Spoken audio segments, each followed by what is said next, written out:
भगवान बनना है, भगवान के बाजू में बैठना है, वो भगवान बनने की कला को आत्मसात करना है, वो हैसियत लाना है, अपना मंगलाचरण है कि तीर्थंकर बनना है। तो माता पिता की वैयावृत्ति को मानव करते हैं। वैयावृत्ति का प्रकरण चल रहा है अपना। तीर्थंकर बनना है तो दीन दुखियों की वैयावृत्ति को मानो कर्तव्य। तीर्थंकर बनना है तो मूक पशुओं की वैयावृत्ति को मानो कर्तव्य। तीर्थंकर बनना है तो अपने परिवार की वैयावृत्ति को मानो कर्तव्य। तीर्थंकर बनना है तो जिनवाणी की वैयावृत्ति को मानो कर्तव्य। तीर्थंकर बनना है तो भगवान की वैयावृत्ति को मानो कर्तव्य। तीर्थंकर बनना है तो मंदिरों की वैयावृत्ति को मानो कर्तव्य। तीर्थंकर बनना है तो स्व की वैयावृत्ति को मानो कर्तव्य। और आप लोगों के बीच में मैंने बात करी थी, भगवान की वैयावृत्ति की बात करी थी। आप सबकी वैयावृत्ति तो कर रहे हो, आपने भगवान की वैयावृत्ति के विषय में सोचा कि नहीं? ये भी मैंने आपसे कहा था कि कम से कम आप भगवान की वैयावृत्ति भी करो। भगवान का मंजन साल में एक बार करते हो, वो प्रतिदिन क्यों नहीं?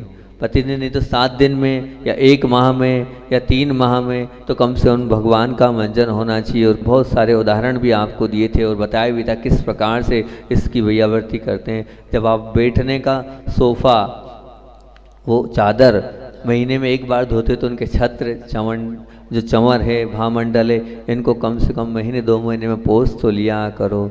और वास्तविकता में भगवान की वैयावृत्ति वो कहलाएगी कि जो जल छान कर लाएंगे तो जितने लोग अभिषेक करेंगे, जितने लोग पूजन करेंगे और जितने लोग गंधोदक लगाएंगे, उनका सबका 6वां हिस्सा आपको मिलता चला जाएगा।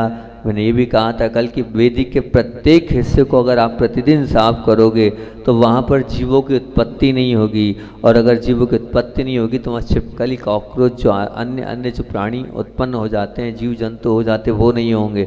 अगर वो होंगे तो वहाँ गंदगी होगी, और गंदगी होगी तो प्रतिमा के ऊपर होगी, उससे जो है बहुत बड़ा वो दोष का कारण माना जाता है। इस प्रकार से और भी मैंने बताया था, चीटक बनाना, चावल साफ करना, केसर, चंदन घीसना, चंदन में जो चंदन लगाएगा उस सब का प्रतिभाग पुण्य का आपको मिलता चला जाएगा। और सर सेठ भागचंद जी सोनी की बात भी कल मैंने करी थी। आज बारी है बहुत सुंदर सी, तीर्थंकर बनना है तो मंदिरों की वैयावृत्ति को मानो कर्तव्य। पहले आस्तिक भाई ने बात बोल दी थी, कल हमारे रवि भाई ने भी बात बोली थी। 2-5 मिनट पहले अपन अष्टानिका के महत्व को समझते हैं, फिर उसके बाद आते हैं अपने विषय पर। अष्टानिका वो महान उत्सव है जिसमें आपका उत्साह, आपका जो उत्साह है इसे उत्सव के रूप में आप परिवर्तित कर सकते हो। ये ऐसा वो महान उत्सव बन सकता है, लेकिन आपका अंदर से उत्साह होगा तभी वो उत्सव बनेगा। जब तक उत्साह नहीं होगा ना, तब तक ये उत्सव नहीं बनने वाला है। और अभी तक तो हर कार्य आपने उत्सव के रूप में बनाया है, तो इस अनुष्ठान को भी हमें उत्सव के रूप में ही बनाना है। निश्चित रूप से उत्सव का रूप ये धारण करेगा ही करेगा। वो यह एक ऐसा शाश्वत पर्व है जिसकी महिमा गाने के लिए 8 दिनों तक देवताओं में होड़ लग जाती है। देवता लोगों में होड़ लग जाती है, अर्थात क्या है, देवता लोग भी जाते हैं और नंदीश्वर में क्रम से वंदना करते हैं। 3-3 घंटे का जो प्रहर होता है, हर एक मतलब वो जो देवता हैं 24 घंटे भक्ति भाव में तल्लीन रहते हैं। ये वो महान अनुष्ठान, ये वो महान शाश्वत पर्व है। सिद्धों की आराधना का ये अनुपम और अनूठा आयोजन, कर्म के नियोजन को ढीला करने का विशेष ये कहना चाहिए तोहफा है, उपहार है आपके जीवन में, जो आप सिद्धों की यहाँ पर बैठकर आराधना करेंगे। इसके माध्यम से उन कर्मों का नियोजन आप समाप्त करते चले जाएंगे। जीवन में एक बार अपनी ओर से सिद्ध चक्र विधान अवश्य कराना, बहुत ये मान के चलना बहुत बड़ा कार्य है, क्योंकि शिखर जी जाने का जितना महत्व है उतना ही ये मान के चलना स्वधर्म इंद्र बनकर सिद्धों की आराधना करने का महत्व है। आप एक बार जीवन में स्वधर्म इंद्र जरूर बनना।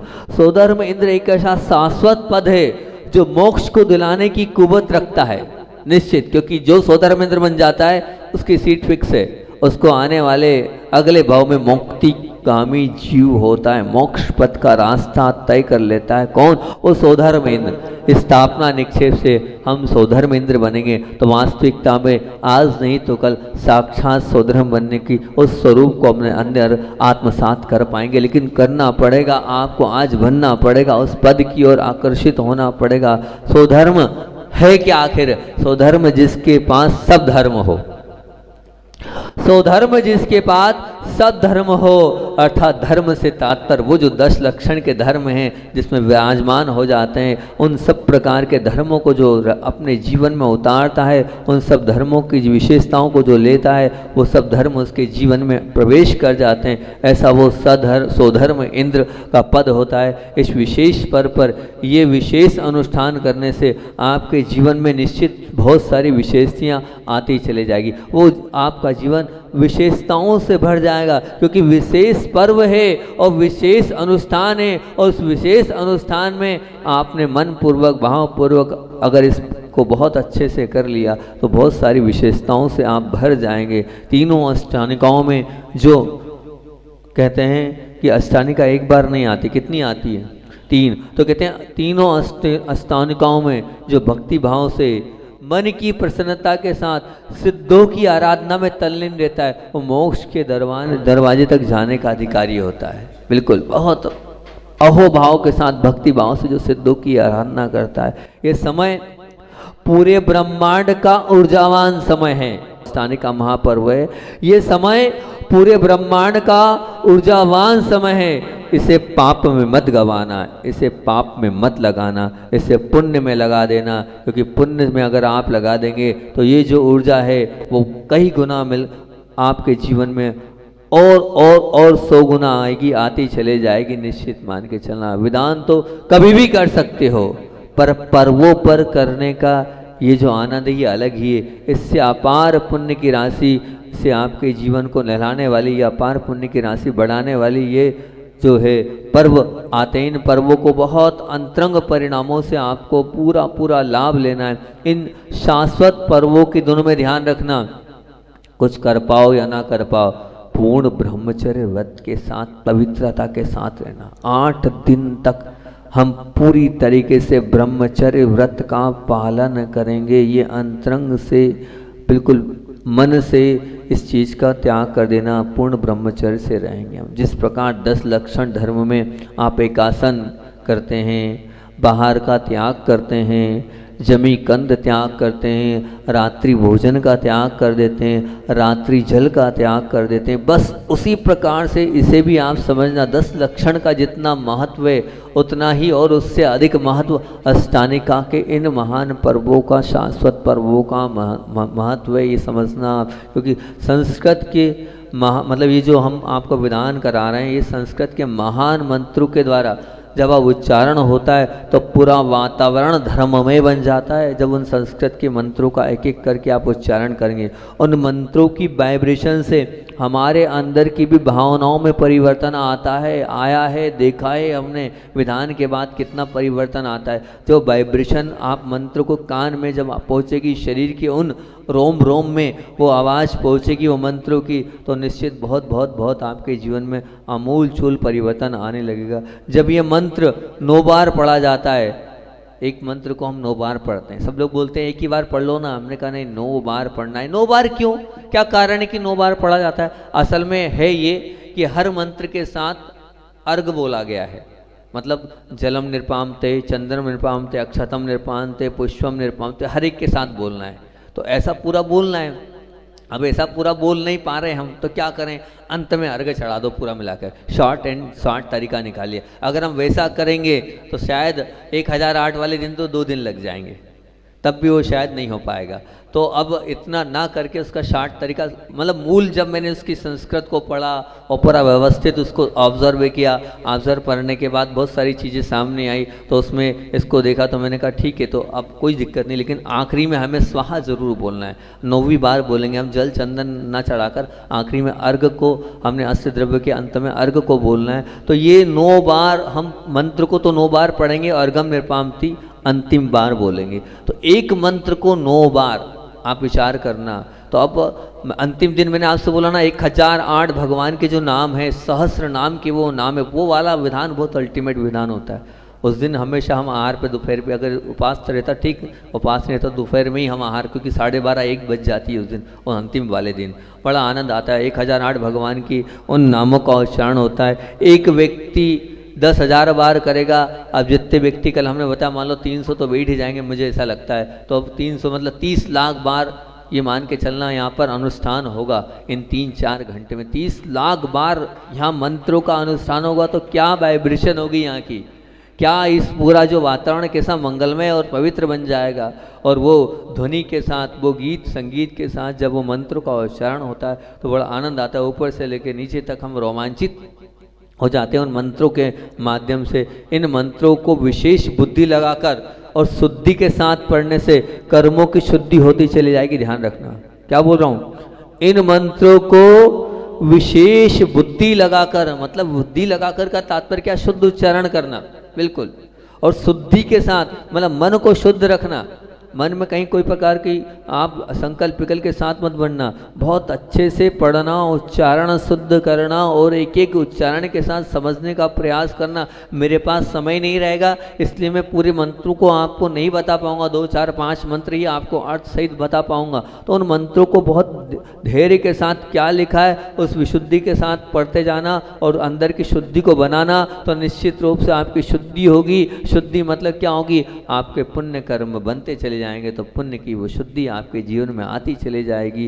ये बहुत बड़ा कार्य आप अपने जीवन में करने जा रहे हैं, ये कोई छोटा मोटा कार्य नहीं है। जितना मन लगाकर, जितना अहोभाव से, जितना आदर भाव से, जितना गदगद भाव से इन मंत्रों को पढ़ोगे, उतना ही प्रभाव इस अनुष्ठान का आपके जीवन पर पड़ता चला जाएगा, पड़ेगा। निश्चित मान के चलना, ये जो आने वाले 8 दिन हैं बहुत विशुद्धि के साथ, इन 8 दिनों में आपको कोई क्रोध नहीं करना है, कोई मायाचारी नहीं करना है। इन 8 दिनों में जैसे 10 लक्षण में आपने सब त्याग किया था, हमें कोई मेकअप नहीं करना है, हमें कोई तेल साबुन नहीं लगाना है, हमें कोई सजना संवरना नहीं है। बस ऐसे ही परिणामों को निर्मलता रखते हुए हम अगर और थोड़ा सा अगर हिम्मत कर लें और थोड़ा सा मन बना लें, तो इन 8 दिनों में मोबाइल का भी कम से कम त्याग कर दें। त्यागी है, बहुत अच्छे लोग हैं यहाँ के, तो यहाँ मोबाइल का भी त्याग हो जाए, बहुत ऐसा लगे कि ये 8 दिन हमारे जीवन को बदलने वाले 8 दिन हो जाए। इन 8 दिनों में सिर्फ और सिर्फ एक ही चीज़ कमाना है, मात्र और मात्र पुण्य को ही कमाना है। मात्र शुभ उपयोग से शुद्ध उपयोग की भूमिका में हमें जाना है। इतनी तल्लीनता से इन 8 दिनों को आपको अपने जीवन में उतारना है, या फिर मौका मिले ना मिले कोई भरोसा नहीं है। इस प्रकार से संस्कृत का विधान बहुत कम लोग कराते हैं, सबको बड़ा हार्ड सा लगता है। वास्तविकता में तो वो जो विधान है वो विधान नहीं है, प्राचीन विधान तो यही है, जो मंत्र वाला विधान है यही प्राचीन विधान है। अगर आप आगम ग्रंथों को उठा के देखोगे तो वास्तविक विधान तो यही विधान है। वो तो सिर्फ गाना और बजाना है, लेकिन अंतरंग को निर्मल करने वाला विधान मंत्रित और मंत्रों वाला ही ये विधान है। मैं उस विधान का निषेध नहीं कर रहा हूँ, वही विधान पुण्यवर्धक ही है, लेकिन ये कुछ और ज़्यादा ही आपके जीवन को बदलने वाला ये विधान रहेगा। बस अंदर से अहोभाव होना चाहिए कि मेरा पुण्य है कि मैं इस विधान को कर रहा हूँ, कर पा रहा हूँ। ये अंदर से आपको अंदर से ऐसा अहोभाव होगा तभी होगा। ये विधान बहुत हर्ष उल्लास के साथ करना, पूरे विधान में मानसिक विशुद्धि का ध्यान रखना। घर की चर्चा विकथा बिल्कुल नहीं करना, नहीं तो वहाँ तो आप क्या कर रहे हो और यहाँ भी वही करोगे तो क्या मतलब निकल रहा है। यहाँ बैठकर घर बार की चर्चा बिल्कुल नहीं करना। मंत्रों का मुख से उच्चारण करना महत्व उच्चारण का है, ध्यान रखना। विधान में मंत्रों का उच्चारण होना चाहिए, प्रत्येक मंत्र का उच्चारण करना।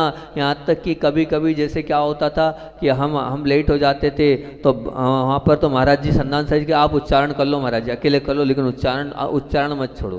क्योंकि और दूसरी बात तो ये जो विधान है इसमें सबसे बड़ी विशेषता आपके जीवन में आपको ये मिलेगी कि अन्य विधान जो हैं और अन्य विधानों में आपको प्रतिष्ठाचार्य पंडित या ब्रह्मचारी जी या दीदी लोग कराते हैं, लेकिन ये जो विधान होता है शुरू से आखिर तक प्रत्येक मंत्र में साधु परमेष्ठी इसका उच्चारण करते हैं। और साधु परमेष्ठी की सन्निधि मिलती है। बाकी उस विधान में मैं सिर्फ प्रवचन करने जाता हूँ, उन विधानों में कोई अर्घ वर्ग में नहीं बोलता हूँ, मैं सिर्फ प्रवचन करता हूँ। लेकिन ये वाला विधान शुरू से आखिरी तक मेरे मुख से करता हूँ, पूरी पूरी पूरी सन्निधि इस विधान में दो, क्योंकि मंत्र वाला विधान है। मुझे खुद आनंद आता है, एक एक मंत्र का उच्चारण गदगद भाव से करता हूँ तो मेरे रोम रोम भी पुलकित होते हैं। तो इस विधान को मैं पूरा, अभी तक जितने विधान हुए एक भी छोड़ा नहीं है, प्रत्येक करता हूँ। चाहे 1 बजे आहार पे उठना पड़े, चाहे दोपहर में, 2 बार दोपहर में आहार पे उठे, उठ गए, कोई बात नहीं, कोई बाधा नहीं है। लेकिन भक्ति भाव के साथ इस विधान को अपने को करना है। ये जो विधान है तो ध्यान रखना, घर की चर्चा विकथा इस विधान में बिल्कुल नहीं करना। मंत्रों का मुख से उच्चारण होना चाहिए। आप लेट हो गए, कुछ हो गया है तो अलग से करना, लेकिन करना ही है, मंत्र का उच्चारण आपको करना है। और अंत में अर्घ अवश्य चढ़ाना। हम नहीं चढ़ा पा रहे हैं, जल चंदन अक्षत पुष्प नैवेद्य दीप धूप 8 नहीं चढ़ा पा रहे हैं, तो अंत में स्वाहा बोलेंगे जब अंतिम बार, तो स्वाहा में आपको मुख से स्वाहा बोलोगे तो जीवन में आहा नहीं निकलेगी। ध्यान रखना, आहा नहीं निकालना चाहते हो तो पूरे मंत्रों में स्वाहा बोलना। तो स्वाहा बोलते चले जाओगे तो निश्चित रूप से ऐसा लगेगा हमने मंत्र किया। यहाँ बैठने के बाद भी अगर आप मंत्रों का मुख से उच्चारण नहीं करोगे तो फिर मतलब क्या निकलेगा, कोई मतलब ही नहीं निकलेगा। तो इस अनुष्ठान में उन मंत्रों का बहुत अच्छे से आपको उच्चारण करना है, और फिर जो मंत्र आपको अच्छा लगे उसको आइडियल मान लेना, उसके जीवन में उसको उतारते चलना। मैंने तो 1008 मंत्रों की 2.5 घंटे की 1008 सामायिक करी है। अंतिम जो 1008 मंत्र हैं उनकी एक एक मंत्र की 2.5 घंटे तक जाप किया। ऐसी 1008 सामायिक, और लगभग सब सामायिक खड़े होके करिए, लगभग, बहुत कम सामायिक होगी जो बैठ के करी होगी, 90% सामायिक खड़े होके मैंने करिएगी। बड़ा आनंद आया है 1008 उन मंत्रों का। विशेष अचिंत प्रभाव अपने जीवन में इन महामंत्रों का पड़ता है। बस हम उनको बहुत श्रद्धा के साथ करें। इस महापर्व, इस महा आयोजन, इस महा अनुष्ठान, इस विश्व शांति महायज्ञ को बहुत महानतम और बहुत महानतम अनुष्ठान बनाने आप बना सकते हैं। कब आप इसमें भाग लेकर अपने भाग्य को बदल सकते हैं, पर वो कैसे होगा, जब आप पूरी विशुद्धि, पूरी परिणामों की निर्मलता के साथ इससे जुड़ जाएंगे, इसके साथ लग जाएंगे, तो निश्चित ये कार्य जो आपको मौका मिला है, और साधु और गुरुदेव की भी आपको आशीर्वाद मिल ही चुका है। वहाँ से जब आया तो जब हमने बोला तो वहाँ से यही खबर आई, मासा वालों का पुण्य तेज मैं क्या करूँ। जबकि सच बताओ, मैं देखो झूठ तो बोलता नहीं हूँ और बोलूँगा भी नहीं।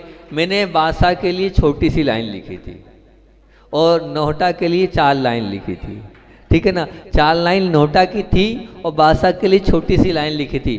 पता है, पहली बात तक तो रात तक कोई मैसेज नहीं आया, तो हमने अपने मन से ही बोल दिया कि महाराज जी, आचार्य महाराज का स्वास्थ्य खराब है, ठीक है, अब विकल्प नहीं करते हुए हम आगे तो बढ़ेंगे नहीं, अब जो होगा कल ही हमें, अब कल के बाद हम नहीं जा पाएंगे नोटा, अब हम आज ही यहीं कर लेते हैं। आप फिर ऐसे बोल देना, अगर बातचीत हो जाए तो हम बिहार नहीं करके अब यहीं पर कर ले रहे, अब रहने दो। मतलब रात तक कोई आज्ञा नहीं आई थी और हमने अपने मन से ही आपके लिए हाँ कर दी थी, मतलब अपने स्वयं से जो है वो बता रहा हूँ। जबकि उधर माताजी आकुल व्याकुल है, परसों माताजी का नरसों उपास था, है ना। और कल किसी ने, श्रावक ने चौके में आहार लेते लेते पारना में बोल दिया, इतनी तैयारी करी तो सब करो महाराज, तो आ नहीं रहे। और माताजी को विकल्प हुआ, वहीं अंजलि छोड़ दी माताजी ने, सोचो आप। और वहाँ माताजी ने पूरी तैयारी, सब कुछ विधान मंडल तैयार किया था। तो अब हमने कहा हम क्या करें, अब यहीं बहुत सारे लोग हैं, हम यहाँ से कैसे छोड़ के चले जाएं, इसलिए यहाँ जाना जरूरी है। तो हमने कहा आप समझो बात को। अब वो तो ठीक है, फिर उसके बाद आचार्य महाराज का क्या मैसेज आया सुनो, जो आया एक लाइन। और रात को जब हम यहाँ थे तो फिर यहाँ से ध्यान के बाद मैसेज आया, विनय भैया ने, भैया जी थे यहाँ पर जिनके सिद्धार्थ भैया आए थे, उनके माध्यम से रात को कुंडलपुर से मैसेज उनके पास पहुँचा, उनके बाद से हमारे पास पहुँचा। बोले आचार्य महाराज का बहुत अच्छा श्वास लग रहा था और आगे रह के थोड़ी सा चर्चा चली तो बात करी। अच्छा इतनी जल्दी क्यों करना भी यार, बोले क्या समझेंगे लोग, है ना, इतनी जल्दी बिहार का क्या है, अभी तो वहीं नहीं हो सकती, उनकी अनुकूलता वहाँ की नहीं है क्या। नहीं बोले उनकी तो है, बोले बस अभी वहीं रुक जाए तो अच्छा रहेगा। ये आचार्य महाराज का मतलब, मैंने तो बोला जो बोल दिया, वो बात तो उनके पास पहुंची नहीं, लेकिन उनने खुद आगे रह के कहा अच्छा नहीं माना जाता एकदम चतुर्मास हुआ और एकदम विहार कर लेना। दे दें वहाँ के लिए, लोगों को 2-4 दिन और दे दें, फिर समझ विधान होगा वहीं के लिए बोल दो। ये आचार्य महाराज ने स्वयं बांसा वालों के लिए आशीर्वाद भेजा है, ये उनके शब्द थे। तो अब बस इतना आपको गुरुदेव दे रहे हैं, चतुर्मास भी दिया उन्होंने अनुकंपा करके आपको, और चतुर्मास के बाद आगे रह के जबकि 5 लाइन नोटा के लिए सब पूरी बातें वहाँ की समस्याएं लिखकर भेजा कि वहाँ जाएंगे तो आगे क्षेत्र का भी भला हो जाएगा, वहाँ यहाँ तो सब कुछ हो चुका है, वहाँ का कार्य प्रारंभ हो जाएगा, आप भगवान बाहर बैठे हैं वो अंदर हो जाएंगे। उस सब को पढ़ने के बाद भी जो है बासा वालों के लिए उन्होंने सहमति दी है। तो निश्चित रूप से ये मान के चलना, ये मानो आप कि बासा वालों पर विशेष कृपा दृष्टि और अनुकंपा पूज्य गुरुदेव की है, इसमें तो कोई दो राय नहीं। जब इतना होने के बाद भी आपको मिला है तो आप उसका पूरा पूरा बहुत अच्छे से लाभ लो। जब गुरुदेव ने मौका दिया ही है आपको तो इस मौके को आप बिल्कुल नहीं छोड़ना है और बहुत अच्छे से इसका लाभ उठाएं। अब अपनी बात थोड़ी बहुत तो कर लें, प्रवचन का विषय थोड़ा तो प्रारंभ कर ही लें कि तीर्थंकर बनना है तो मंदिर की वैयावृत्ति को मानो कर्तव्य। थोड़ी बात इसकी भी कर लें, बाहर बहुत सारे बासा की क्यों करें, बहुत सारे दूसरे लोग भी बैठे रहते हैं जो सुनने के लिए आकुल व्याकुल रहते हैं। तो मंदिर की बहुत बढ़िया आपको मैं बात बोल रहा हूँ, इस पर बहुत बड़ा चिंतन है। आज तो वो पूरा चिंतन नहीं हो पाएगा, थोड़ा बहुत देने का प्रयास करता हूँ कि क्या वैयावृत्ति हो रही है। रोज़ नई नई वैयावृत्ति की परिभाषा आप लोगों के बीच में रख रहा हूँ कि वैयावृत्ति होती क्या है। सब लोगों ने वही वैयावृत्ति मान रखी, साधुओं की वैयावृत्ति होती है, लेकिन मैंने इस पूरी वैयावृत्ति के प्रकरण को ही आप लोगों के बीच में इन 8-10 दिनों में बदल के रख दिया। अब मंदिर के किसी भी कार्य को, सेवा के कार्य को आप कम मत समझना, क्योंकि जैसे भगवान पूजनीय माने जाते हैं ऐसे ही मंदिर को भी पूजनीय कहा है। ऐसे ही मंदिर क्यों? क्योंकि आपने पाठशालाओं में पढ़ा होगा 9 देवता होते हैं, उन 9 देवताओं में मंदिर भी देवता का रूप है, मंदिर को भी पूजा जाता है। जब मंदिर के दर्शन करने जाते हैं तो उसकी ऐसी जो क्या ढहेली उसको ऐसा आता था, उसको छुओ तो उसको क्यों छू रहे हैं? दरवाजे को छुला रहे? नहीं, किसको छुला रहे भैया? वो मंदिर भी पूजनीय है। मतलब जितनी अहोभाव से आप भगवान को मानते हो, जितना आदर आप भगवान के प्रति रखते हो, उतना ही अहोभाव, उतना ही आदर आपको मंदिर के प्रति भी होना चाहिए। क्या कभी भगवान को जितना महत्व दिया आपने मंदिर को उतना महत्व दिया उतना महत्व जितना भगवान को पूजा, क्या आपने मंदिर को उतना पूजा? कभी मंदिर और भगवान को एक जैसा आपने माना? मेरा प्रश्न है आप लोगों से, क्या भगवान को और मंदिर को आप लोगों ने एक जैसा माना? बताओ, माना या नहीं माना? नहीं माना। कितनी बड़ी गलती है कि जब भगवान और मंदिर 9 देवता में हैं, अब भगवान विराजमान करने के लिए बहुत आकुल व्याकुल रहते हैं, लेकिन एक मंदिर में ईंट लगाने के लिए इतने आकुल व्याकुल नहीं है। क्यों नहीं है इतनी अंदर से प्रशंसा? क्या बोला? जैसे भगवान पूजनीय है वैसे वो मंदिर भी पूजनीय है। तो वो मंदिर भी वैसे मंदिर जैसा लगना चाहिए ना। उसमें काई हो रही है, उसमें पेड़ पौधे उग रहे हैं, शिखरों पर इस प्रकार की हालत हो रही है मंदिर में, वो पूरी गंदगी लगेगी, कहीं छबरा आएगा नहीं। आपका कर्तव्य होता है कि मंदिर की पुताई भी होना चाहिए, रंग रोगन भी होना चाहिए। अगर आप अपने जीवन को बहुत अच्छा बनाना चाहते हो तो उसका भी आपको ध्यान रखना चाहिए। मंदिर का कचरा साफ करने से आपके दिमाग का कचरा साफ हो जाएगा, ठीक है ना। अगर आप अपने दिमाग का कचरा साफ करना चाहते हो, अपने दिमाग को टेंशन से दूर करना चाहते हो, अपने दिमाग को डिप्रेशन से दूर करना चाहते हो, तो कम से कम मंदिर में कचरा नहीं होना चाहिए। लेकिन सबसे ज़्यादा गंदे मंदिर होते हैं, जाके देखा हो आपके मंदिर को ऊपर क्या स्थिति है। थोड़ा घूम लो उस मंदिर को, कहाँ क्या पड़ा है देख तो लो, कितनी गंदगी, सब देखो, सब जगह मंदिर में चारों तरफ देख लो किस प्रकार की स्थिति बनी। अरे घर ऐसा, आप अपना घर ऐसा रखते हो क्या? अरे भगवान का घर है वो, भगवान के घर को कैसे अवस्थित किया? जैसे आपने जिनवाणी को व्यवस्थित कर दिया वैसे मंदिर को जाके व्यवस्थित करो। चारों तरफ धूल जमी है, चारों तरफ कचरा हो रहा है, कोई चीज़ कहाँ पड़ी, कोई चीज़ कहाँ पड़ी है, इस प्रकार के अवस्थित मंदिर को कर रखा है। नहीं, मंदिर भी व्यवस्थित होना चाहिए। और मंदिर व्यवस्थित जब होगा, एक व्यक्ति नहीं ले, सब लोग अपनी अपनी जिम्मेदारी लें कि हम हर वस्तु को यथायोग्य स्थान पर रखें। एक वहाँ पर एक बाजोटा यहाँ पड़ा है, एक पाटा वहाँ पड़ा है, एक चीज़ यहाँ पड़ी है, एक चीज़ वहाँ पड़ी है, क्या है ये? विचार तो करो, देखो तो सही ऊपर जाकर। अरे मन प्रशस्त हो जाना चाहिए। आप जिनालय में पहुँचे हो, मंदिर में पहुँचे हो, लेकिन मन प्रशस्त नहीं होता है। वहाँ जाने के बाद वो मन खराब सा हो जाता है। इस सब अव्यवस्थित व्यवस्था को देखने के बाद आप देखना, वनगांव में हमारे स्वदेश ने इतना सुंदर मंदिर बनाया। वो एक झोपड़ी में था, एक कबीलू वाले मकान में था। उस कबीलू वाले मकान को इतना सुंदर इंटीरियर किया, मुझे उस इंटीरियर को, उस वेदी को देखकर आत्मा प्रसन्न हो गई कि बहुत अच्छी बात है। कि पर उस स्वदेश ने दूसरे गांव में जाकर तो अच्छा इंटीरियर कर दिया, लेकिन मंदिर का इंटीरियर सिर्फ वेदी भर बना दी। हमने कहा पूरा बना देना भैया, हमारा कमरा तो इंटीरियर करके सुंदर बना दिया, साधु महाराज का तो बना दिया, लेकिन भगवान का भी तो अंदर से सुंदर बनाओ। आप नहीं बना पा रहे, ठीक है, लेकिन वहाँ व्यवस्थित जमाओ तो वो जितना कचरा है उतना आप साफ कर दोगे, उसको व्यवस्थित कर दोगे तो निश्चित आपका दिमाग साफ हो जाएगा। आपका दिमाग साफ करना हो, दिमाग उस कचरे को दूर कर दो तो दिमाग का कचरा भी दूर हो जाएगा। अभी तो 3 बिंदु हैं और पूरा समय, और बल्कि 2 मिनट एक्स्ट्रा हो गए, अभी तो 15-16 अलग अलग बिंदु हैं मंदिर के विषय में। वह आप लोगों से कल आगे की मंदिर की चर्चा करूंगा कि मंदिर की वैयावृत्ति कैसे होती है, आगे बात करेंगे। क्योंकि आज अपन ने जो है अष्टानिका महापर्व के इस विधान की भूमिका भी आप लोगों के बीच में यहाँ पर रख दी। आचार्य भगवान की बात बोलकर अपनी बात को विराम दूंगा, समय एक्स्ट्रा हो रहा है। इतना मीठा बोलो कि सामने वाले की गर्मी का पित्त भी शांत हो जाए, इतना आपके वाणी में मिठास होना चाहिए। आचार्य भगवान हर बात को बहुत इस प्रकार से बोलते थे कि किसी को कुछ थोड़ा सा भी बुरा नहीं लगे।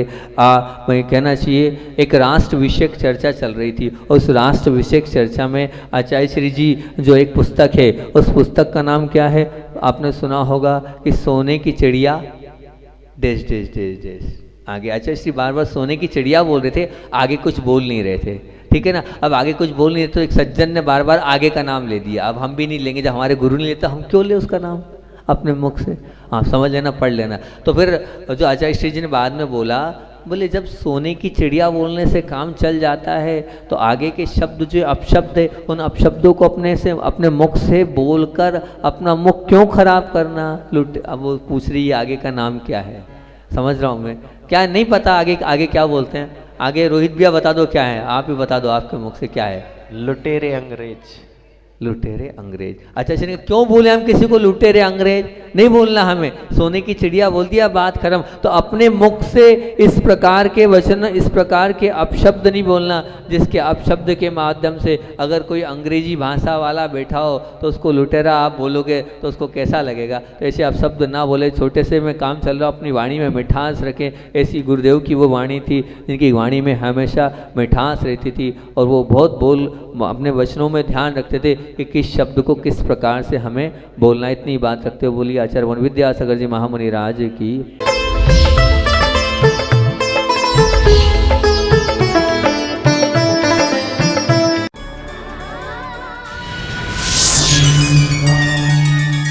सुरविद्या सीजन 2 लेकर आया है उनके जीवन में एक नया मोड़, बढ़ाया है अपने हौसलों से जिन्होंने एक कदम अपने सपनों की ओर, और ग्राउंड ऑडिशन में